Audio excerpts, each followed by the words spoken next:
Syanda lona Imbongi yaqhumetshini. Zululand studio Imbongi session. Ngifisa ukuhaya ngaphansi kwesihloko esithi phesheya komfula.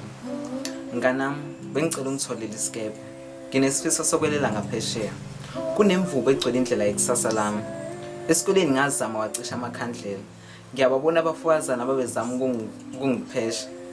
Kodwa ngoba ngase ngiyimbize ekepgileyo kwakufana nokuthela amanzi emhlane wedada. Sengizwa ngathi imkhuleko yami isiwele emhoshini ngoba nansi inhlupheko phela isangihaqile. Ukube ziyajikiswa iy'mpondo zesikhathi ngabe ngigijimile ngesivinini ngiyolanda iy'nkhazi zami esikoleni. Bengitshela ukuthi nginabangani kanti angibuzanga elangeni. Yibo labaya ababetshekedula kuvelela umhlathi bethi msebenze enhlupheko.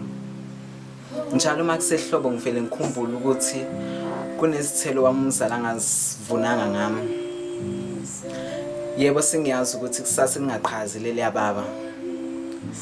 Ngezwe izihlonzi ngihaqa nenhliziyo ishona phansi mhlaba ethi liyasinda ibhokisi lomngcwabo womuntu oyisahluleki.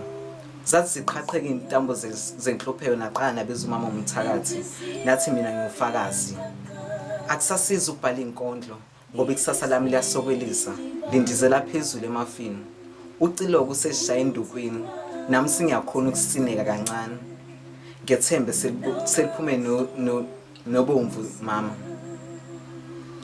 Ntasekhaya ngicela ukukutshela ukuthi ngisho ngenazi iziqu akwaziyo ukwanonisa ingulube phesheya komfula. Imbongi lana Syanda.